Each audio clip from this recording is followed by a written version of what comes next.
Well, guys, welcome back to the Sports News Analysis YouTube channel. And with the Combine well underway, certainly starting to put some pieces together as far as what scouts, what organizations, and what analysts think of these prospects here as they all get in one place. The interviews are done, certainly the press conferences as well. Certainly interesting to hear what some of these prospects have to say, as well as some of the front office people who will be making these decisions. And what comes with all these people being in one place, as I explained in my last video, is the rumors are really flying and running rampant. And, are they smoke screens? Are they rumors with some validity? Well, we'll begin to decipher that here in the next 2 or 3 months. But just to give my opinion on some of them, and, it's gaining steam that Jadeveon Clowney is still very much in the mix here for this first overall pick with the Texans. I think that talk is going to pick up after we all see Clowney perform this weekend at the Combine. Romeo Crennel is the defensive coordinator with Bill O'Brien in Houston, and he'll run his 3-4 two-gap system that he's known to run.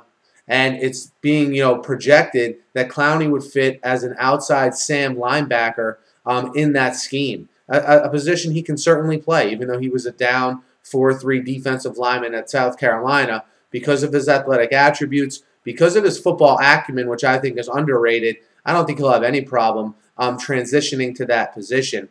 And, something else that came out regarding Clowney here yesterday was Mike Mayock sort of making a little news that I think went under the radar when he said he would select Buffalo's Khalil Mack over Jadeveon Clowney if he had his pick. I thought that was surprising. And while I have Mack as a top 5 player in this draft, I have him as the 5th best player overall available, I have Clowney firmly as the number 1 prospect available.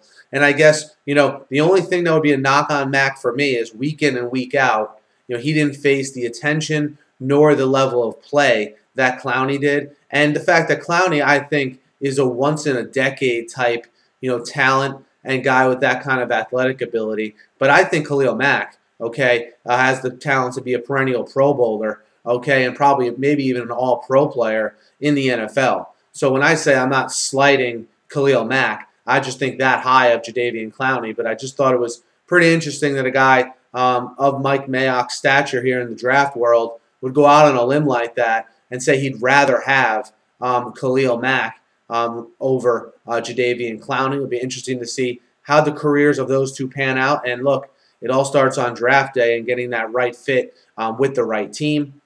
Speaking of right fit with the right team, the Seahawks, all right, it's been well circulated and well documented that they are really high on Aaron Donald, the defensive tackle from Pittsburgh. And, the way Seattle runs their defense is very, very advantageous for someone with Aaron Donald's skill set. Could you see some of the other teams that run a 4-3, take a page from the Super Bowl champions, employ more of those strategies on their own defenses, and thus Aaron Donald's worth and draft stock begin to rise? But one thing that was made pretty clear, if Aaron Donald is by any chance there at pick number 32, which I don't think he will be, the Seahawks are going to scoop him up because, they've been outspoken to different media analysts and sources about how much, they really like the defensive tackle from Pittsburgh.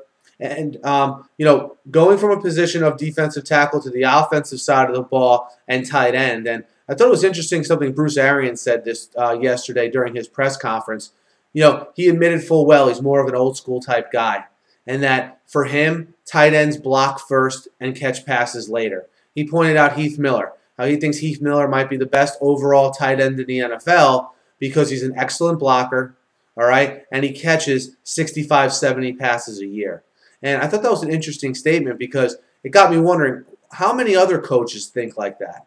I'm sure less think like that now than maybe 5 years ago, as these tight ends have really emerged as weapons in offenses. But do we see a guy like Austin Seferian-Jenkins go higher than anyone thinks because he has those blocking intangibles along with the receiving aspect of his game? I still think Eric Ebron and Jay Samaro are firmly the top 2 tight ends in this draft because of the way the league is going to more of pass-catching tight ends. But do guys like Seferian-Jenkins, Troy Nicholas, do they go off the board even sooner than we expect because more coaches think in the Bruce Arians line of thinking. That'll be interesting to monitor here during the draft. Two guys that were named yesterday that if you listen to this channel, you know I'm high on. And I want to start first and foremost with Kyle Fuller. If you listen to my top 5 defensive back video here, or top 5 cornerback video, I should say, I had Kyle Fuller at number 3, and I got a lot of pushback for that. But if you begin to really sort of break down the cornerback prospects, all right, a lot of them that are at the top rung athletically and that played at the big schools, you know, after you get past Justin Gilbert and Darqueze Dennard, you know, there's a lot of guys with injury histories, history of attitude problems, and you know, when you combine injuries with attitude problems, it usually can hurt your draft stock pretty significantly. Well, Kyle Fuller is the only guy without those red flags, all right? And when you combine that with the fact that he was a steady player at Virginia Tech, okay, a leader of that defense in Blacksburg, I think, in my personal opinion, if he runs well, okay, if he runs well here at the Combine, better than people expect, I wouldn't be surprised to see him jump into that late first round area, definitely early second round. But Kyle Fuller's a guy I'm high on. I heard people talking about more and more yesterday, and a guy to keep an eye on here. If your team ends up with Kyle Fuller or this next guy I'm about to talk about, I think you'll be in pretty good shape. And that next guy is Jason Verrett.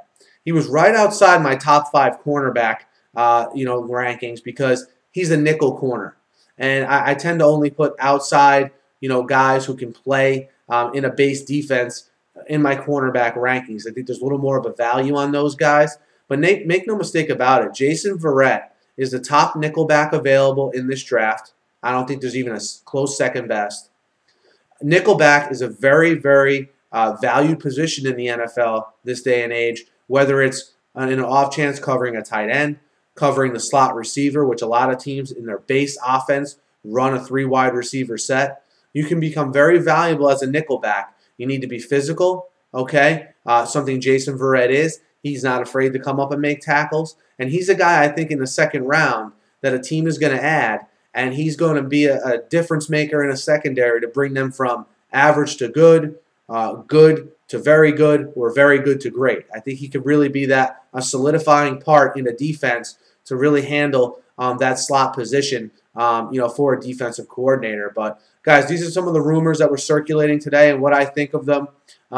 Be sure to hit me up in the comments and let me know what you think. Hit me up on Twitter as well. Be sure to subscribe to my channel, guys. I'm obviously doing these videos every day if you follow, and also ranking the free agents and doing a whole bunch of other stuff on here. So be sure to subscribe. It's completely free.